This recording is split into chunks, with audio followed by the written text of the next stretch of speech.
hit state championship week in IHSA and move into the semifinals in IHSA action this week.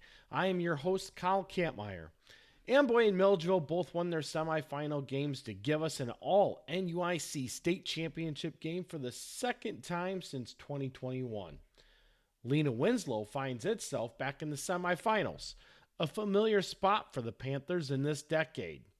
We will look back at round 3 and break down our games coming up next. Need a fresh look for your home? Neff Paints, based in Warren, Illinois, is the local expert in interior and exterior painting, staining, and power washing.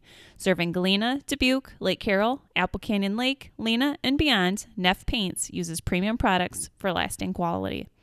Contact Skylar at 815-541-7338 for a free estimate and let your home shine inside and out.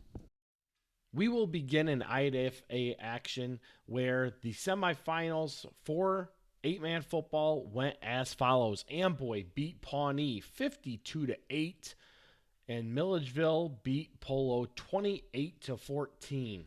That sets up a matchup for these two teams to meet up in Monmouth College at State this coming Friday at April Zorn Memorial Stadium with kickoff set at 7 p.m. This game will be brought to you live on YouTube by TSSR Game Time Live. Dwayne Hewitt and crew will have the broadcast going beginning at 6 o'clock with a bunch of pregame previews. And then, of course, the game starting at 7 p.m. Amboy and Milledgeville enter this game with matching records of 11-1. These two teams last met up back in 2023 in the regular season, where Amboy won this game 32-20. Amboy has now reached their third consecutive state championship game, and they're looking for their second consecutive state title. Milledgeville booked their trip to the state championship for the first time in school history and did so with the upset of their rival, the Polo Markles. Players to watch for Amboy include the people that we've been talking about all season long. We'll start with Eddie Jones. The QB is 41 of 64 on the season for 1,036 yards. He's thrown 17 touchdowns to just 3 interceptions. He's also picked up 204 yards rushing and 5 touchdowns. Josh McKendry leads the Clipper rushing attack with 1,138 yards and 22 touchdowns, and his backfield running mate is Braden Klein, who has rushed for 1,039 yards and 15 touchdowns. Getting the bulk of the carries at the fullback position is Quinn Leffelman, as he has rushed for 522 yards and 9 touchdowns. Ed Fry has pitched in with 473 rushing yards and 4 touchdowns, and Caleb Llanos is the main receiver threat, who has picked up 752 yards through the air and 13 touchdowns. On the other side is Milledgeville, and those players start with Carter Livingood, who has been moved from tight end to wide receiver to quarterback, where over the last 2 games he has picked up 299 yards rushing and 5 touchdowns. And before the move, he had picked up 494 yards receiving and 8 touchdowns. At running back is Micah Tom Smith. The running back is rushed for 732 yards and 15 touchdowns. He's also received the ball for 204 yards and 1 touchdown. Another running back to pay attention to is Jaden Promenschenkel, as he has rushed for 462 yards and 6 touchdowns. Spencer Nye was a running back option, converted to being on the line to help with the blocking schemes that Milledgeville wants to use in their new offense. He can also be a threat, as he has rushed for 449 yards and 8 touchdowns while picking up 237 yards through the air with another 5 touchdowns.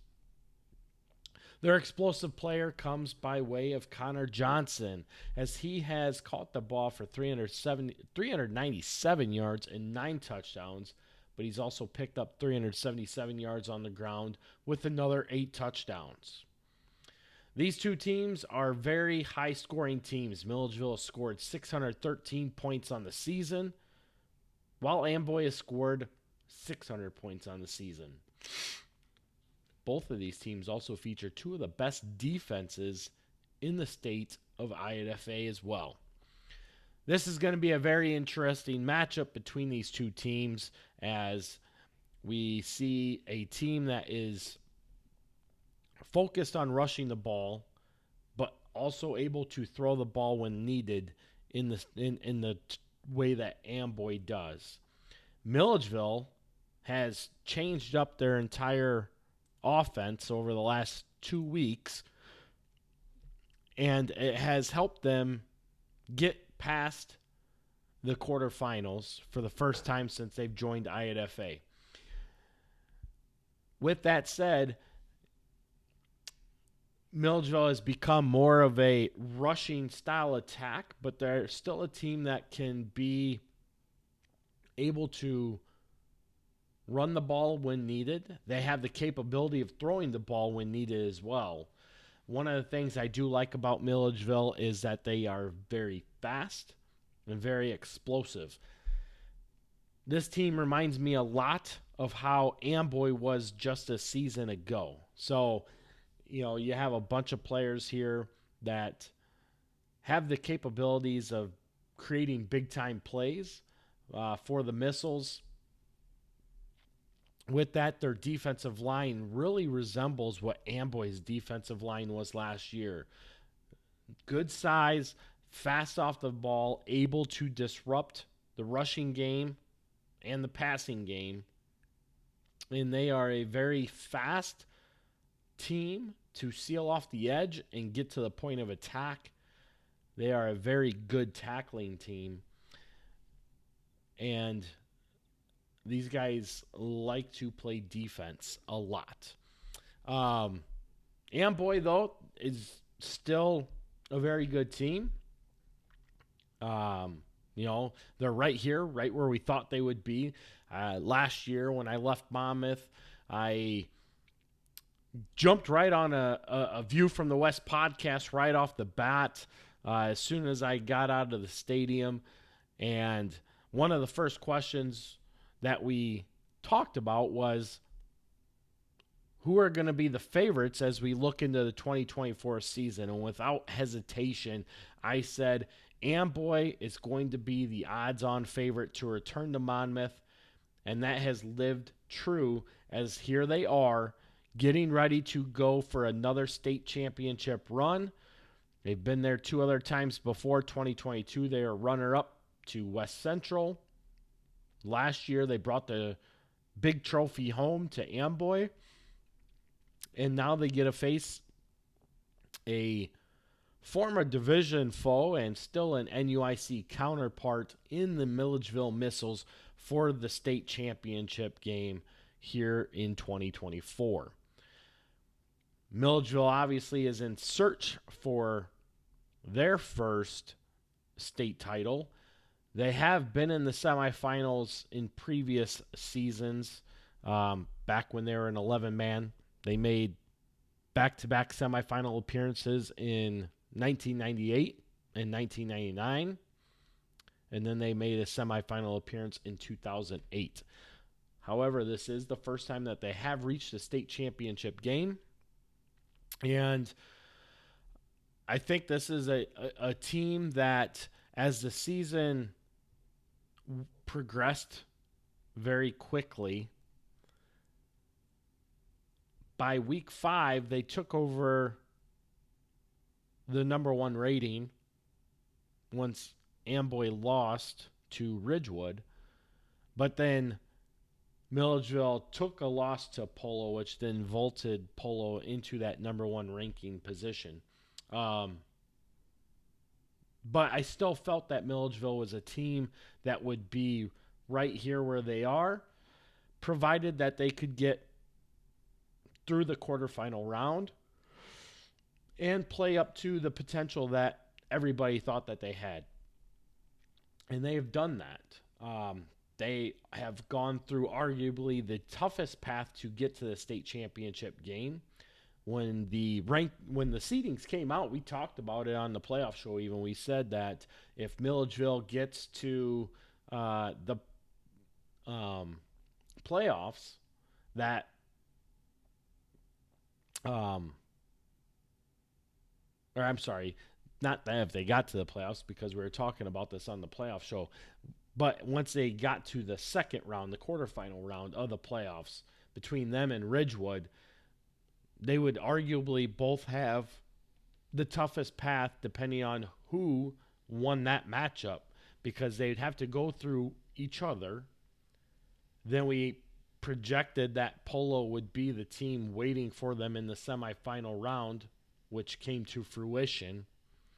And then we said that there is a high possibility that they would then meet the defending state champion Amboy Clippers in the state championship round, which has now also come to fruition. So Milledgeville has definitely had probably the toughest road by far out of all the teams to get where they're at. And when you take a look at how they've been playing this year, I mean, it's been outside of the loss to Polo, they were able to avenge that loss here in the semifinals. And they changed some things up too. You know, last year they deferred at the coin toss. This year they elected to receive right away. They just changed some things up differently to allow them the opportunity to get out there and score right away. One of the things I also like about Milledgeville is, one, I've talked about it already, team speed. Their team speed's very fast.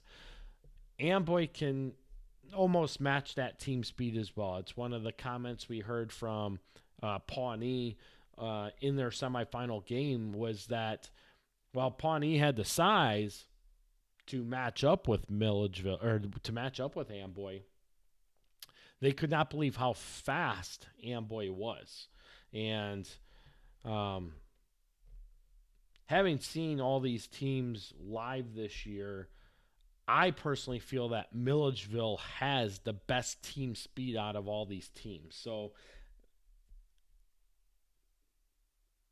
I feel that Milledgeville is they're not the favorite in this game, but in my opinion, they are the team I think is the team to beat. Now, the thing is that they don't really have anything that they have to worry about. Amboy's the team that has been here 3 times now, won it last year. They're the defending state champs.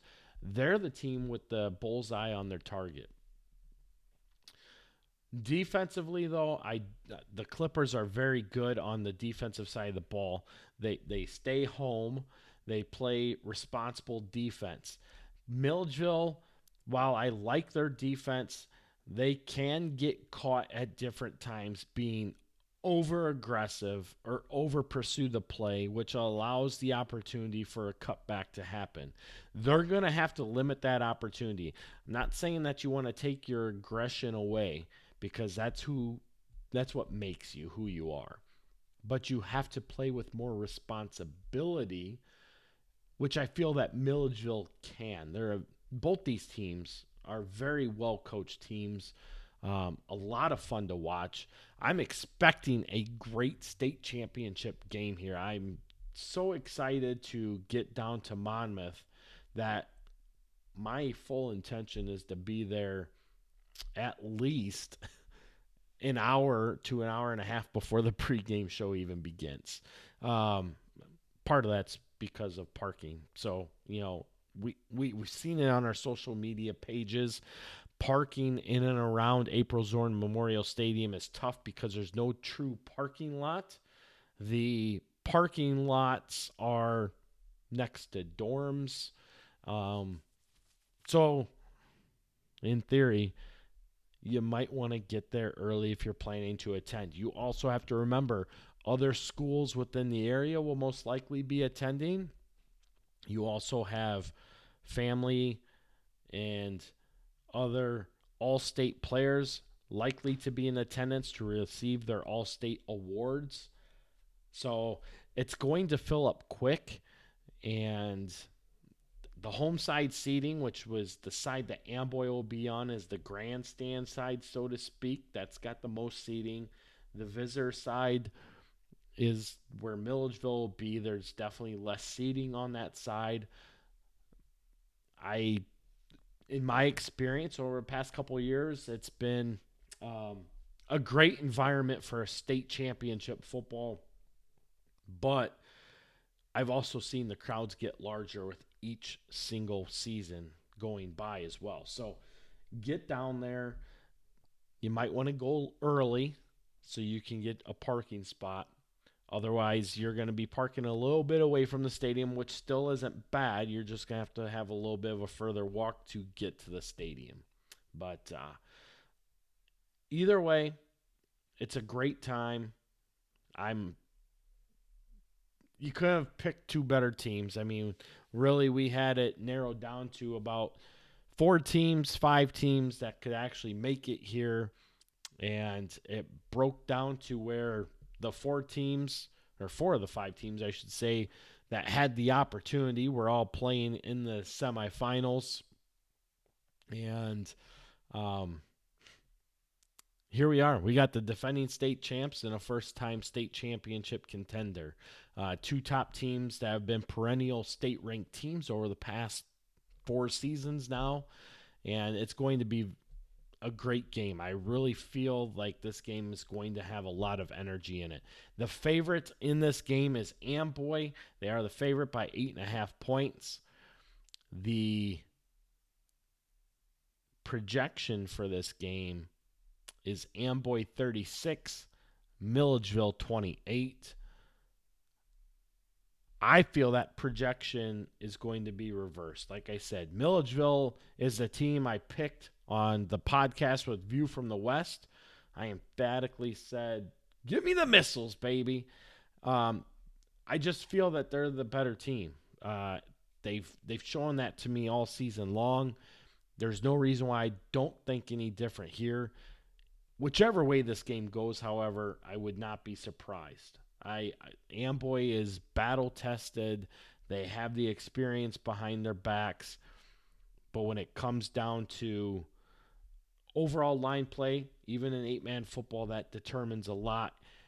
And Milledgeville's line has more experience this year than what Amboy's line does. That's where the difference between the two came. Amboy graduated all of their linemen from last season, so they've had to adjust and change things up, but that experience that they also have also helped catapult them into this position as well. So great game on store here at April Zorn Memorial Stadium. There's 4 different radio stations that are going to be broadcasting this game. We have 102.1 out of Freeport with Big Radio. We have 100.3 WCCI out of Savannah is going to be there. Joe Meridian and WLLT on 94.3 will be there. They've done every state championship game since 2019 on their radio show. And Amboy's radio show 101.7 on the River Country is also going to be there. And then, like I said, it's going to be televised live on YouTube on TSSR Game Time Live by Dwayne Hewlett and his team. It's going to be a lot of fun. So if you can't make the game, there's a bunch of different options for you to listen to the game. But if you are able to get to the game, go early, get your parking spot, enjoy the campus of Monmouth College. It's a great place for small school football at a Division III level campus. The energy for the state championship game there is just second to none. It really is. I've enjoyed every trip down there, and I'm excited to get back there again. Greg Armstrong from View from the West will also be at this game to get highlights on this game for their podcast as well. So there again, very excited to see him at the 8-man state championship game for the first time. And anyway, good game. This is just exciting. This is very exciting all the way around. You couldn't ask for a better playoff format than what IHSA has. And, you know, as the season's progressed on, we've had a lot of people question on question us on state rankings, things like that. But at the end of the day, pretty much everything that we said throughout the course of the year, I have not changed on. And here we are at the final week of the season. And two of those top four teams we talked about all season long are right here for the battle. So my pick is Milledgeville. The favorite is Amboy. You guys can chime in all you want, but get to the game if you can. If not, like I said, you got opportunities to watch it live on TSSR Game Time Live on YouTube. This portion of our broadcast is brought to you by Diedrich Epoxy Flooring. Serving Northern Illinois and Southern Wisconsin, Diedrich Epoxy is the source for all of your epoxy needs. Give Diedrich Epoxy Flooring a call today at 815-239-1158 for your free estimate. Moving into IHSA action, we're going to take a quick look at a recap of the quarterfinal games and results from Class 1A, 2A, and 3A, and then we'll move right into the breakdown of our Class 1A semifinal match between Lena Winslow and LeRoy.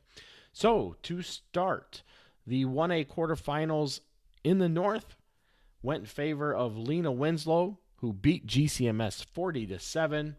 And LeRoy, who beat Galena 37-21. Those two teams meet up this week in LeRoy with a 2 p.m. kickoff. On the other side is the matchup between Althoff Catholic and Casey Westfield. And that game went in favor of Althoff by the score of 54-7. And on the other side of the bracket was a rematch of WIVC foes in Camp Point Central and Calhoun. This time, Camp Point Central avenges their Week 2 loss to Calhoun by winning the game 16-7. That puts Camp Point Central at Althoff for this semifinal match. And kickoff is at 2 p.m. These two teams met up last year in the quarterfinal round where Camp Point Central won that game en route to their first state championship in school history. That'll be an interesting rematch, this time played on the turf in Belleville. In Class 2A, in the north bracket, you have the Farmington Farmers who beat the Dwight Trojans 42-7. And Chicago Christian beat Bismarck Henning Rossville Allen 34-13. That puts this game Chicago Christian at Farmington on Saturday at 2 p.m. Both these teams are making their first ever semifinal appearance in school history. So one of these teams is going to go home with the semifinal plaque for the first time ever. And one of these teams is going to move on to the state championship game for the first time ever. So either way, history being made in this matchup. Going to be a great game between two explosive offensive teams. Very interesting to see, as a lot of people, including myself, did not have either of these teams as the favorites to get to the semifinals.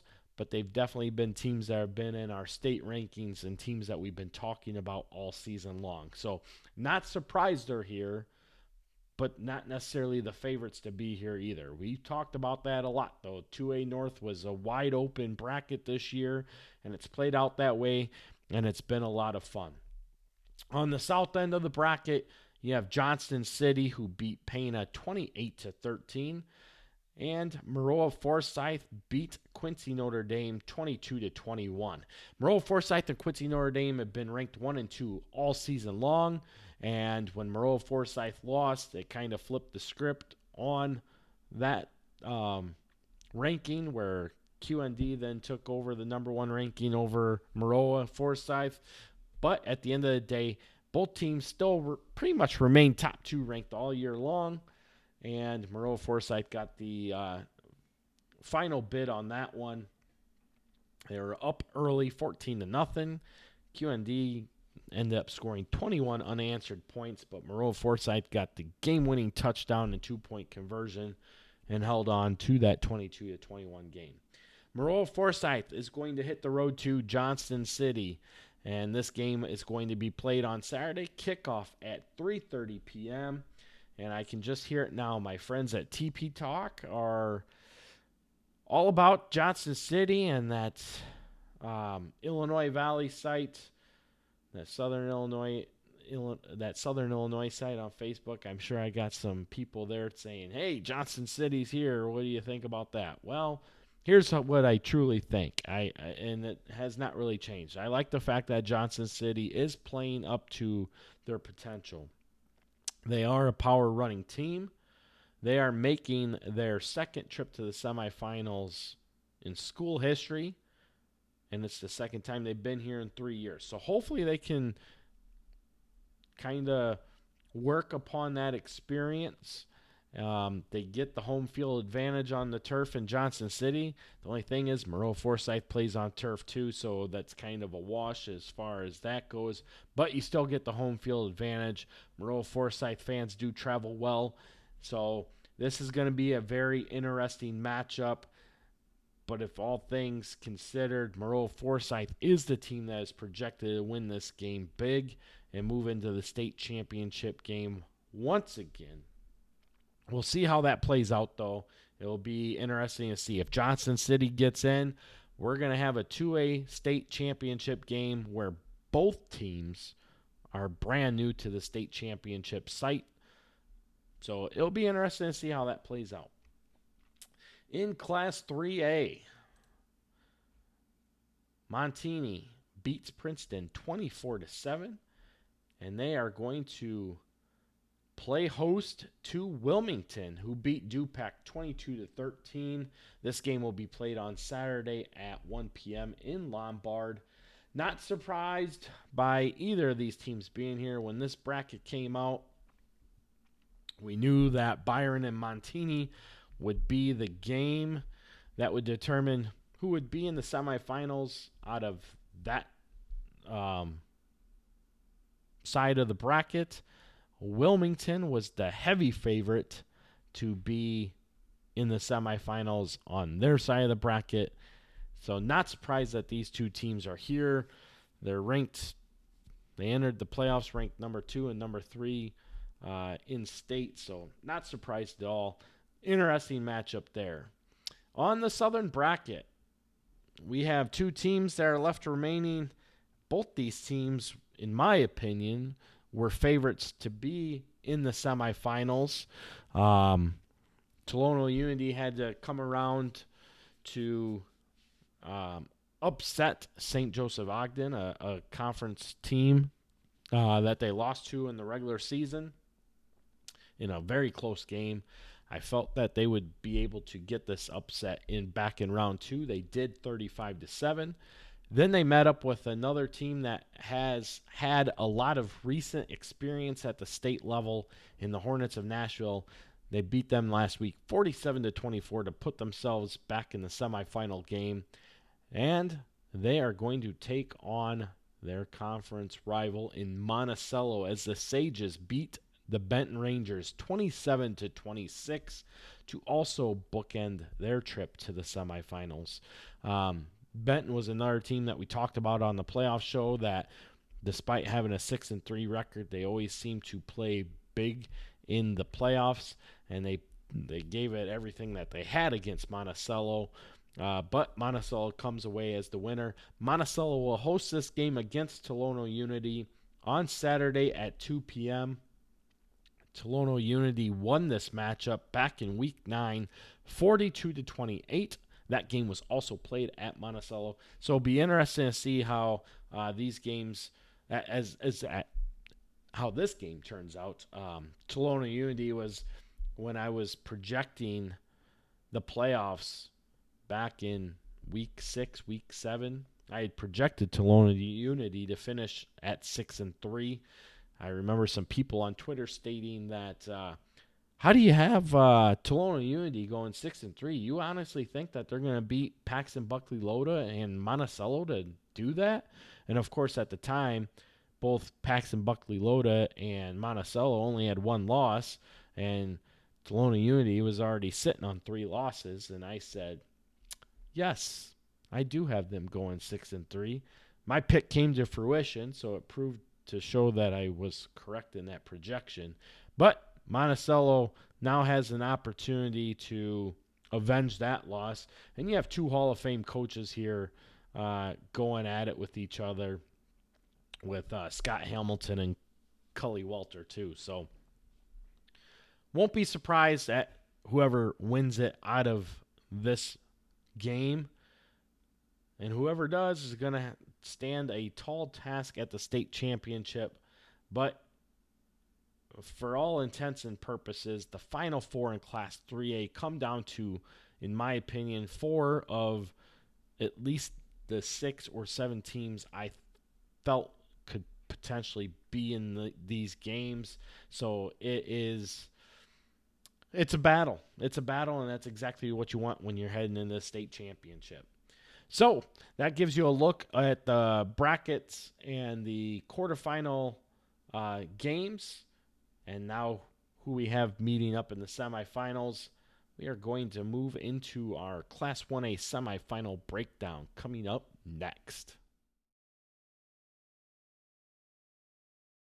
Lena Winslow gets to take the 3.5-hour trip south to LeRoy on Saturday as both teams enter this game at 12-0. This is the first time these two teams have met in the playoffs, so that'll be an interesting thing as both these teams have a lot of history behind their belts. More recently, Lena Winslow definitely having a lot more history underneath of themselves, but it'll be a very intriguing game, a game that most people felt was going to be the semifinal game, and that has come to fruition as these two teams get a square off on Saturday at 2 p.m. in LeRoy. Lena Winslow is making their 7th consecutive trip to the semifinals and their 10th trip since 2009, while on the other side, LeRoy is making their first trip to the semifinals since 2015 and their 3rd trip since 2003. LeRoy's head coach, BJ Zalesnik, started coaching in 2003. He was able to get his team to the state championship in that first year as the head coach. It's also been the last time that LeRoy has made the state championship game. That was a double overtime loss to Galena in the state championship game back in 2003, 21-20. They were able to avenge that, so to speak, here this past week in the quarterfinals as they took down Galena 37-21 to give themselves the opportunity to play for a state championship trip here in the semifinals once again. Lena Winslow, of course, head coached by Rick Arend, is already in the Hall of Fame. A win in this game would put him at 260 wins for his career. That would move him just 19 wins away from tying his former head coach from his alma mater, Stockton, John O'Boyle, at 279 wins in his career. So still at least 2 seasons away, but he's getting ever so close to matching and or surpassing his former high school head coach and one of the greatest coaches of all time in the state of Illinois in John O'Boyle. Very interesting to see him continue to knock down that wall and get to the top of the coaching pedestal of the NUIC, of which it's a hard argue. A couple years ago, I put out our NUIC 4 best coaches. Obviously, Rick Arend was on there along with John O'Boyle, so you really can't go wrong here in this argument. Lena Winslow enters this game averaging 43 points per game, while LeRoy is averaging 46 points per game. So offensively, these two teams are pretty much matching each other, mirroring each other in total point output. Lena Winslow is allowing 15 points per game, while LeRoy's allowing 11 points per game. Lena Winslow has definitely given up some considerable points in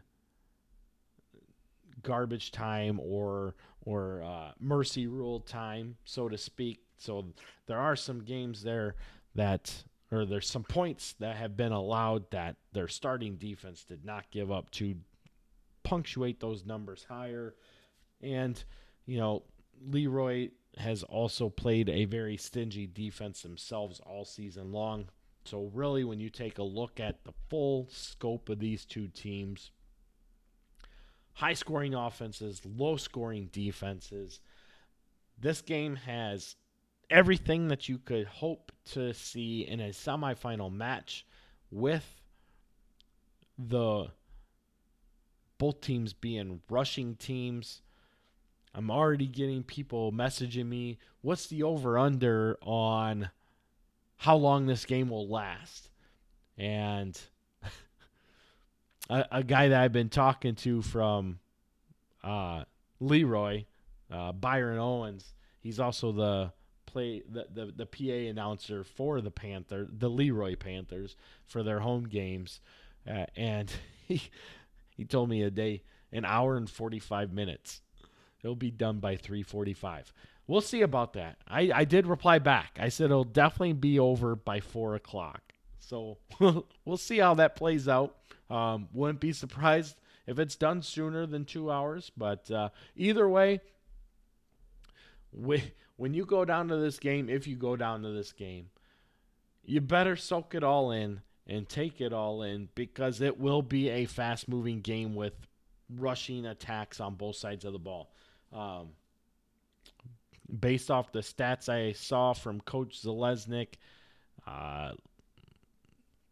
LeRoy has passed the ball 8 times on the year with 4 completions. All 4 completions for touchdowns. So it's a 50% completion rate, but when it goes for scores. And Lena Winslow has not passed the ball that much themselves.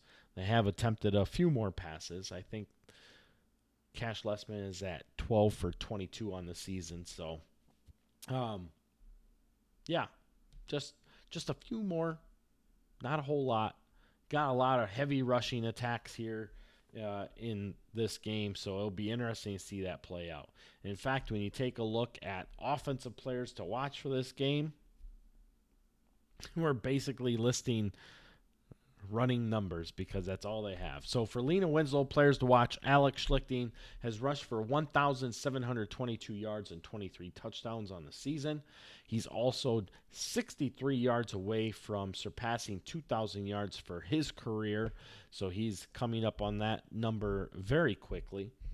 Aiden Wild is the fullback. He has rushed for 1,111 yards and 18 touchdowns. And then Jalen Rakowska has not really rushed the ball that many times. I think it was only 23 attempts, but he's got 416 yards and 4 touchdowns on the season to be the 3rd highest rushing running back for Lena Winslow. Other side of the ball for LeRoy, the quarterback, Bo Zalesnik, leads the team in rushing yards with 1,596 yards and 27 touchdowns. The fullback is Stephon Williams, who has rushed for 836 yards and 12 touchdowns.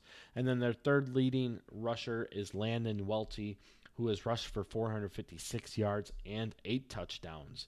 So when you take a look at these two teams, obviously we got heavy dose of rushing attack. Already seen somebody put out the comment that this is boring football. And, I hate when people say that rushing offenses is boring football and that they just want to see the pass game.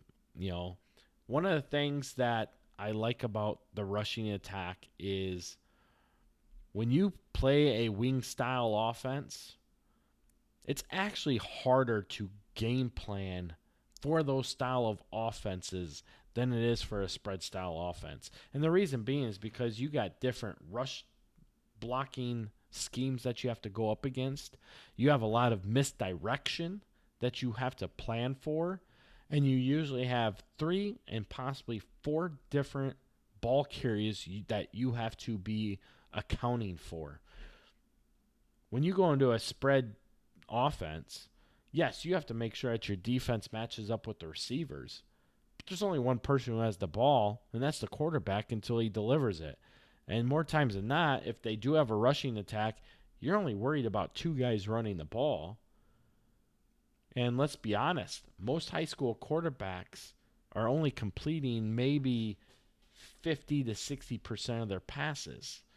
There's not a lot of quarterbacks that are completing a high percentage of their passes unless they're not throwing the ball that often. I mean, you have to be able to look at the elite quarterbacks at the high school level that are completing 70%, even 60, we'll say 65%, 66%, 2 out of 3 passes. I mean, most of our elite quarterbacks that we've seen even in the Class 1A era, the elite are at like 63% completion rate. So you have to be very good to be able to throw the ball, and that's all you're relying on. But defensively, I've talked to a lot of coaches. They'd rather play a team that runs spread because it makes game planning that much easier. When you have to stack the box, while on the surface it looks like it's going to be easy, it's not. Because, like I said, you got to deal with different run schemes. Are they reach blocking? Are they down blocking? Are they zone blocking? What are they doing? Are they trapping? Are they not trapping? Are they hitting you one direction and countering another direction? There's just too much that can go on that over the course of the game begins to lull you asleep and then allows you to break off a big play. Pass games are fun. They're fun to watch, but more times than not, especially this late in the year, we see run teams win more times than not as well. I mean, I did some numbers here just the other day because somebody was running their mouth on another social media site saying that they'd rather just see passing teams play all the time because it's just more fun. Well, here's the truth of it. Over the last 10 years, 63% of your state champions across all 8 classes have been predominantly power run teams in wing T style offenses or double wing style offenses. That's all 8 classes, top to bottom. That means 37% of your teams that are spread teams, even if they do run the ball, but they're a spread team, only 37% of those teams are winning state championships.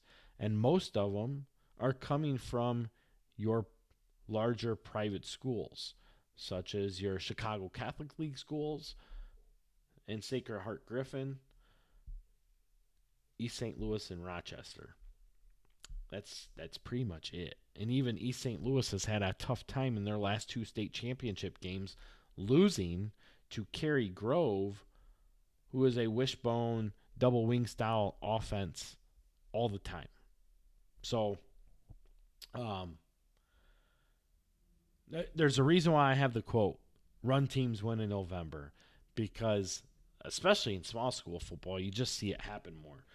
And the funny thing is, this guy also wanted to sit here and say about, if you get more passing games or passing teams, you're better suiting your players to play at the next level. And I look at it as, if I'm a running team and I have a wide receiver and or a tight end that I have to utilize to be in run blocking, that kid can go to a camp and show all day long that he's able to catch the ball with the best of them. But I guarantee you the ones that he's going up against in those camps probably don't know how to run block the way he does. And if you look at next level proponents, a lot of coaches are looking for wide receivers and or tight ends that can block. You got to be able to get downfield and block. I mean, at the end of the day, if you can't run the ball, your opportunities to win are actually less. John O'Boyle said it best back in the day. 3 things can happen when you throw the ball, and 2 of them are bad. So, those are words of wisdom to live by. But in this matchup, man, this is going to be a hard-hitting, physical football game. Very excited for it. You know, I already got people sitting here telling me that, well, those projections are terrible, blah, blah, blah, and somebody doesn't know what LeRoy's defense can do. Well, let's be honest. Projections are just that. They're just projections. You still have to play the game. At the end of the day, they're also computer generated as well, based off of inputs to deliver outputs. It doesn't look at Jimmys and Joes. It just takes surface information. It takes your wins and losses, your point differentials, the opponents that you faced, your opponents that they faced, their wins and losses and wins differential, quality wins, strength of schedule. It just takes all of that stuff and puts it together and spits it out, gives you a number. But I will say this about the projection model and the Freeman ratings is they're usually anywhere from 80 to 85% accurate when projecting games. That's the whole surface behind the whole program. Now, it doesn't mean it's right. No, it doesn't mean it's right. And nothing's ever right until you put two teams on the same field and tell them to go play each other. That's when you find out what is right. Because at the end of the day, like everybody says, you still have to play the game. That's what makes it fun. But this is going to be very fun game. Lena Winslow, very solid defense, very fast defense. They're going to play. Most likely, they're going to roll into either a 4-4 or a 5-3 front. They may even have the appearance of like a 5-5 with the safety back. And I would imagine LeRoy's going to stack the box in the same sort of fashion. So you're going to get a lot of box stacking here, and it's going to come down to line play. I mean, when you got two running offenses going against each other, it's not about the backs. I mean, it is to a degree. You have to have skill, right? You have to have speed. But it's going to come down to your line being able to create those holes, give you that momentum and that energy to run the ball. And you got both sides have very hard runners, so it's the play of the line is going to determine the outcome of this game. Who's going to get the push? Who's going to fire off the ball? Who's going to play the cleanest? Who's going to be the most disciplined? The team that does that in this game ultimately will be the team that is representing at the state championship game when we get to normal next week. To wrap this up, though, the favorite in this game coming in is Lena Winslow. They are an 8.5-point favorite. You know, there's no reason why they're not the favorite. Let's be honest. They've been to the state championship game in 4 consecutive years. They're in the semifinals for their 7th consecutive year. And ultimately, if you go back to 2018, that was a team that should have been in the state championship game. And then we would be talking about Lena Winslow being in 7 consecutive state championship games on top of that. It didn't happen. It did not happen. That was a game where the underdog won. But you're still talking about the guys that have been there. LeRoy, this group of kids has done a great job for their school, for their community. There's obviously a lot of things going on that have really helped this school, this community out. We've heard the talks. We've seen a lot of the news articles. Very fun ride, very fun experience for LeRoy. 18 seniors, unprecedented, it seems, in a 1A school. But here they are. The projection for this game has it Lena Winslow 42, LeRoy 22. We'll see how that plays out. You know, I've had some people from the heart of Central Illinois Conference tell me that, you know, the game between LeRoy and Tri-Valley, LeRoy won because Tri-Valley had like 5 starters that were missing in that game back in week 2. Obviously, we've seen Tri-Valley was one of the favorites in Class 2A in a what I would consider a weakened 2A field, and they were knocked out in the second round. Then you had GCMS. LeRoy beat them 34-13.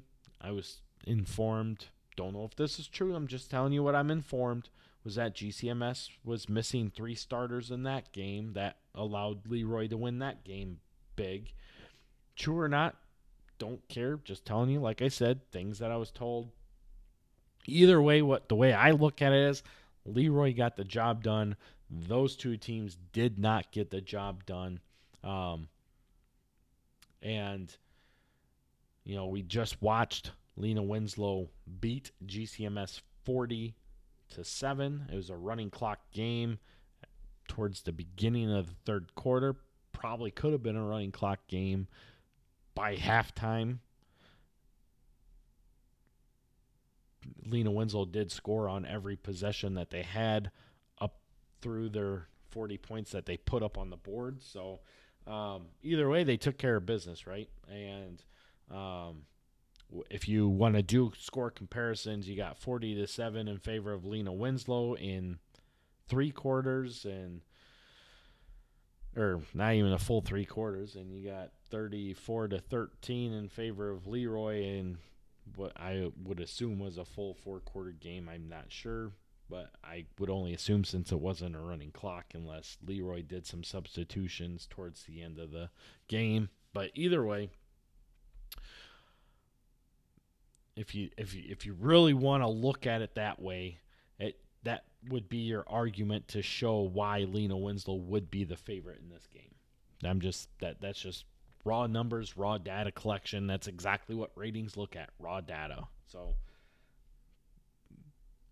in theory, that's all I can look at, raw data. I can watch all the game film I want, but I'm not the coach of either of these teams. I can tell you what their style of plays are. I can tell you who I think is going to win. I can tell you where they could, either team could find success, things like that. But at the end of the day, it don't matter what I think or what anybody else thinks for that matter. But it is fun to talk about, isn't it? Anyway, my pick to win is Lena Winslow. Like I've said all season long, in order to be the Kings, you have to beat the Kings. And until somebody shows otherwise, Lena Winslow is the Kings when it comes to 1A North football. We saw their run come to an end last year when Camp Point Central beat them in the state championship game. And as I've stated numerous times over the course of many seasons, this season is obviously different because Lena Winslow is a different team this year.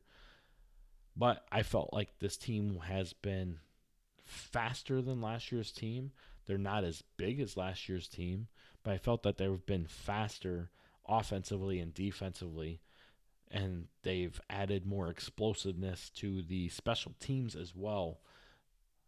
Those 3 facets are the 3 facets you have to win in order to win a ball game. I think, any coach would be happy to win 2 of those 3 facets. You win 2 of those 3 facets, you should win the ball game more times than not. So, I feel team speed definitely favors Lena Winslow in this game. LeRoy does have a very big size line. I think somebody told me they average like 240 pounds, 250 up front, something like that. I can't remember off the top of my head, but either way, I've seen a picture of their line, a very good sized line. But like we said, Lena Winslow has experience under their belt. They did not return everybody from the line from last year, but they do have some returners from the line, and they built some other core guys around them that have been able to do what's been needed. And this is the time of year where Lena Winslow starts to rise up, and they need to do it again. They got a long road trip ahead of them. They cannot take this game lightly. I know that's probably a message that's continually being repeated over and over and over. Don't pay attention to social media. Don't pay attention to news articles. Don't pay attention to what talking heads like myself are saying. Focus on your task at hand. Don't overlook your opponent. Play your responsibilities. Let your game take care of itself. And that's what really both these teams have to do. But should be a great game. If you're going to the game, make sure you have safe travels. But it's gonna be packed. I can already feel that this game is going to have a lot of people there. I've had some friends from the central Illinois area asking me if I'm going to make it down to LeRoy, which I am. It's the semifinals. Of course I am. I'm going. I don't miss a semifinal game. But at the same token, it just means that to me, that just is one of the precursors that there's going to be a lot of people at this game. So the environment's going to be great. LeRoy is going to have a great setting. They're going to be a very welcoming crowd. So those of you that are going to this game, embrace their hospitality. I'm sure it's going to live up to the expectation of their town and their community. I'm excited to get down there and meet up with some people who are going to be there as well. But at the end of the day, you got to pick a winner and you got to pick a loser. And my pick is Lena Winslow in this matchup. But if LeRoy wins, like I said, the best team has to win. And in order to be the best, you got to beat the best. And I can only assume that's the message that's being talked about from Coach Zalesnik and his staff to their players this week. So everybody knows what they're up against. This is the matchup we expected to have when the playoffs rolled out. It's come to fruition. We got the top 4 teams both in the North and in the South playing each other this week for the right to play at Normal next week on Friday morning at 10 o'clock at Illinois State University. Excited for this. But get to the game. It's going to be fun. If you can't make the game, it's going to be broadcast on NFHS Network. You have to search it up under LeRoy as they are the host school. It'll also be aired on at least our local radio station coverage is 102.1 on bigradio.fm. So you could listen in to that as well, as I'm assuming it's going to be Don Wirtz, John Butters Reed, and Stumpy Larry Phillips on the call for this one. Either way, great game. Watch it one way or another. Preferably, if you make it in person, go in person. But if you can't, tune in. I gave you the areas to tune in at. Lena Winslow, my pick to win. All right, that gives you a look at the state championship picture for IHSA as we get ready for an all NUIC matchup at Monmouth College this Friday night at 7 p.m.